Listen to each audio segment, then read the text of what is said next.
श्री स्वामी समर्थ. जय जय स्वामी समर्थ. सर्व मंगल मांगल्ये शिवे सर्वार्थ साधिके शरण्ये त्र्यंबके गौरी नारायणी नमस्तुते. श्रोते हो, आजच्या व्हिडिओमध्ये आपण दुर्गा सप्तशती या पाठाविषयी, या ग्रंथाविषयी आपण थोडक्यात माहिती पाहणार आहोत व याचे महत्त्व पाहणार आहोत. कारण नवरात्रामध्ये दुर्गा सप्तशती या ग्रंथाला अनन्यसाधारण असे महत्त्व आहे. या ग्रंथाच्या वाचनाने अथवा श्रवणाने आपल्याला देवीचा आशीर्वाद मिळतो, कृपादृष्टी मिळते आणि आपल्या आयुष्यामधील सर्व अडथळे दूर होतात. आपल्या कुलदेवतेची विशेष कृपादृष्टी आपल्यावरती राहते आणि म्हणूनच नवरात्रामध्ये जेव्हा सर्व देवींच्या शक्ती या जागृत स्वरूपामध्ये असतात त्यावेळी नवदुर्गांचा उत्सव म्हणून दुर्गा सप्तशती या ग्रंथाचे पठण अथवा श्रवण सर्व भाविक भक्तांनी नक्की करावे. या देवी सर्वभूतेषु शक्तिरूपेण संस्थिता नमस्तस्यै नमस्तस्यै नमस्तस्यै नमो नमः. नवरात्र उत्सव म्हणजे साक्षात शक्ती देवतेचा उत्सव असतो. शक्तीची निरनिराळी रूपे आपल्याकडे परंपरेने पूजली जातात आणि म्हणूनच दुर्गा देवीची उपासना, आराधना, त्याचप्रमाणे नामस्मरण, जप करण्यासाठी शारदीय नवरात्र हा विशेष असा कालावधी अतिशय शुभ आणि पुण्यफलदायी मानला आहे.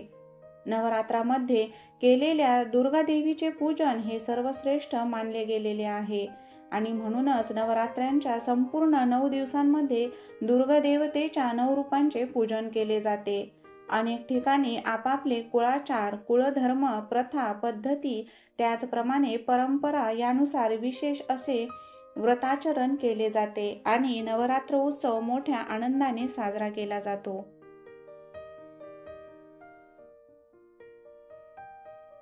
या सर्वांमध्ये दुर्गा सप्तशती या ग्रंथाला अनन्यसाधारण असे महत्त्व आहे. कारण या ग्रंथामध्ये दुर्गा सप्तशती देवीचे चरित्र वर्णन केलेले आहे. या ग्रंथामध्ये एकूण 13 अध्याय असून ते 3 भागामध्ये विभागण्यात आलेले आहेत. दुर्गा सप्तशतीमधील प्रत्येक अध्यायामध्ये भगवती देवीची महिमा, त्याचप्रमाणे महती, महात्म्य आणि देवीच्या स्वरूपांविषयीचे वर्णन केलेले आहे. दुर्गा सप्तशतीच्या ग्रंथामध्ये पहिल्या भागात मधुकैटभ वधकथा आहे. त्याचप्रमाणे मध्य क्रमामध्ये महिषासूर संहार हे सांगितलेले आहे, तर ग्रंथाच्या उत्तरार्धामध्ये शुंभ निशुंभ वध, तसेच देवीकडून सुरत आणि वैश्य यांना देण्यात आलेल्या वरदानांविषयीची विस्तृत अशी माहिती आपल्याला पाहावयास मिळते आणि म्हणूनच या ग्रंथाचे नवरात्रामध्ये श्रवण अथवा पठण नक्की करावे. दुर्गा सप्तशती या ग्रंथाचे पठण हे अतिशय पुण्यकारक आणि कल्याणकारी मानले जाते. हे पठण सर्व प्रकारच्या नकारात्मक शक्ती, त्याचप्रमाणे आपले दुर्दैव, अडथळ्यांवरती मात करण्यास मदत करते. तसेच सर्व भाविक भक्तांच्या मनोकामना पूर्ण होतात आणि देवीचा विशेष असा आशीर्वाद प्राप्त होतो. विशेषतः नवरात्रामध्ये हा पाठ केला जातो. दुर्गा सप्तशतीचे पठण हे एखाद्या कवचासारखे संरक्षण देते. सर्व प्रकारच्या नकारात्मक शक्ती, त्याचप्रमाणे वाईट दृष्टी, दोष, जादू आणि वाईट आत्म्यांपासून आपल्याला सदैव मुक्ती मिळवून देते. दुर्गा सप्तशती या ग्रंथाचे पठण केले असता जीवनामधील अडथळ्यांवरती मात करता येते. त्याचप्रमाणे सर्व प्रकारच्या नकारात्मकता दूर होतात व आपल्याला मनशांती मिळते. दुर्गा सप्तशतीचे पठण हे कल्याणकारी मानले जाते.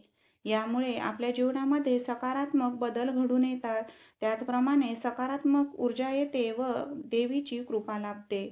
या सर्व कारणांमुळे दुर्गा सप्तशतीचे पठण हे भक्तांसाठी अत्यंत महत्त्वाचे मानले जाते आणि म्हणूनच या नवरात्रामध्ये सर्व भाविक भक्तांनी जास्तीत जास्त दुर्गा सप्तशती या ग्रंथाचे पठण अथवा श्रवण जरूर करावे. श्री स्वामी समर्थ.